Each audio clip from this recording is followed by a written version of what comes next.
jak ja patrzę na słowiański świat i na międzysłowiańskie stosunki.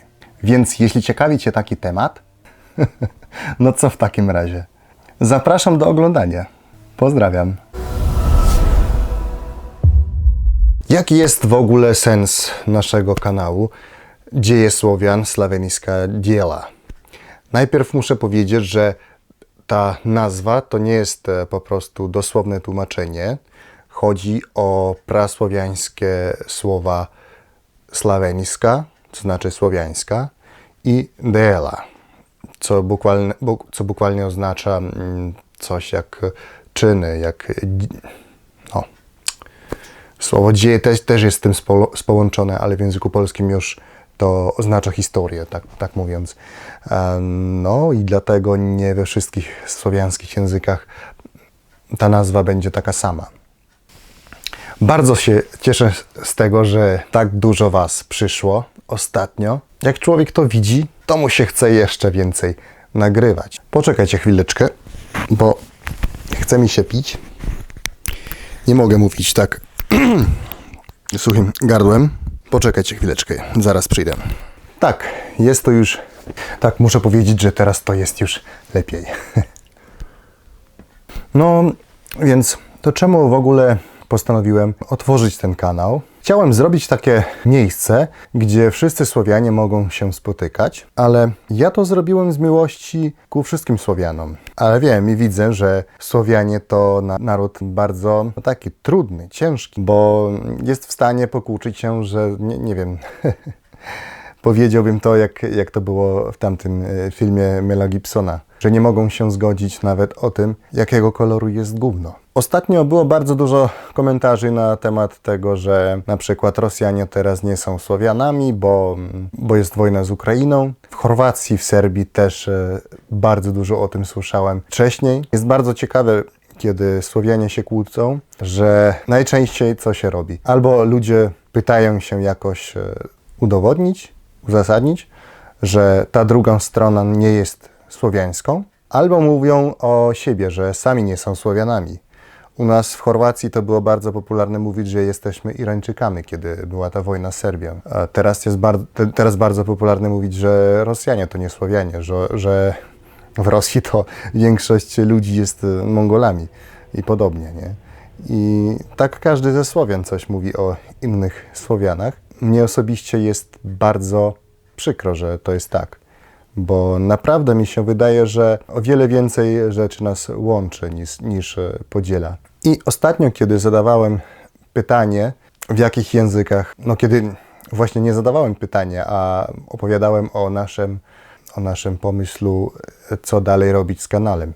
Czy nagrywać na kilka językach, albo na kilka kanałach, albo zacząć z 3 języków, rosyjskiego, polskiego oraz chorwackiego. I niektórzy ludzie mówili, że no czemu bym nie nagrywał lepiej po ukraińsku, i po polsku, i po chorwacku. No i ja już tam pisałem, no я не дуже добре говорю українською, так що зараз ще я не впевнений, що я можу писати добре відео, добре зріво по-українську, але маю надію, що w майбутньому ja це зроблю та буду робити частіше. Ale co chciałem powiedzieć? Chciałem powiedzieć o swoim stosunku do Słowian. I muszę powiedzieć, że ja mam szczery szacunek do wszystkich Słowian. To znaczy do Słoweńców, do Chorwatów, do Polaków, Serbów, Rosjan, Bośniaków, Słowaków, Czechów, Macedończyków,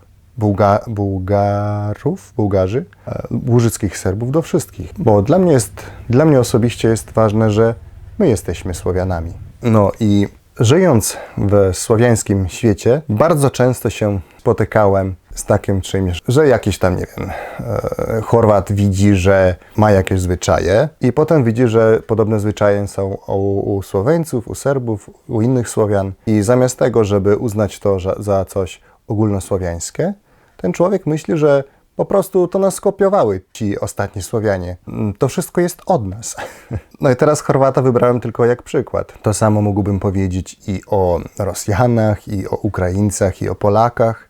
Sam nigdy taki to sposób nie rozumiałem naszego świata. Pamiętam, że już od bardzo dawna chciałem zapoznać się ze wszystkimi Słowianami, bo ja nas jakoś rozumiem jak rodzeństwo i kiedy spotykam się na przykład gdziekolwiek z jakimiś tam Polakami, Słoweńcami, Chorwatami, Serbami, Rosjanami, Ukraińcami, a innymi Słowianami, to zawsze czuję jakoś, nie mogę tego pojaśnić, czuję, że ten człowiek jest w jakimś specjalnym sensie moim bratem. Nie w takim sensie, jak to wszyscy ludzie jesteśmy, bo wiadomo, że wszyscy ludzie jesteśmy spokrewnieni jakoś. Z czym mogę to porównać? No, kiedy mnie pytano o miłość do narodu, to pojawiła mi się w głowie taka analogia, że miłość do swojego narodu jest czymś podobnym do miłości do swojej żony. No to mogę powiedzieć zwłaszcza dla tych, którzy są chrześcijanami, bo Pan Jezus nas uczy, byśmy kochali wszystkich ludzi, każdego człowieka. No, ale tylko swoją żonę my kochamy całkiem innym sposobem. No. I to nie oznacza, że jeśli kochamy swoją żonę, że my nie kochamy żadnego innego człowieka. Jest po prostu to trochę inny sposób. Więc także i ja rozumiem miłość do swojego narodu jak jakąś miłość trochę inną niż miłość do wszystkich ludzi w ogóle. I pamiętam, że apostoł Paweł w jakimś ze swoich pisem mówił, że róbcie dobro wszystkim, a zwłaszcza swoim. Nie wiem, czy w polskim tłumaczeniu to tak brzmi, powinno by to znaleźć gdzieś, tak z głowy nie pamiętam po prostu. No i jest to dla mnie tak. No i o co mi chodziło? Chodziło mi o to, że ja takim sposobem kocham wszystkich Słowian. I ja nie chcę po prostu nie korzystać z jakiegoś języka słowiańskiego, na przykład z rosyjskiego, tylko po to, że teraz jest wojna. Bo wiadomo, wojny między Słowianami byli no zawsze, w ciągu całej historii. Nawet Polacy przeciwko Polakom walczyli, nawet Rosjanie przeciwko Rosjanom, Ukraińcy przeciwko Ukraińcom, Chorwaci przeciwko Chorwatom. Jest takich przykładów dość sporo. Jednak o tym często się zapomina.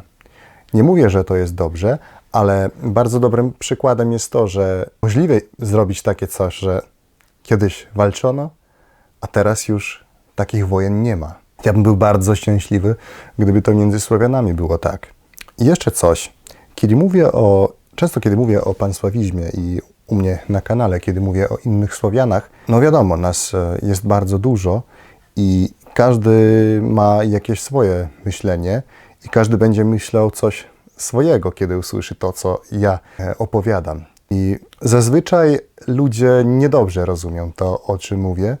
Być może to jest moja wina, bo ja jeszcze nie umiem tego tak donieść, ale ja mówię o takiej miłości i szacunku między Słowianami. To jest to, czego ja chcę widzieć u siebie na kanale, że są tacy Słowianie, którzy mogą się nawzajem szanować i którzy mogą współpracować. I taki ludzie dla mnie zawsze byli inspiracją. I teraz są.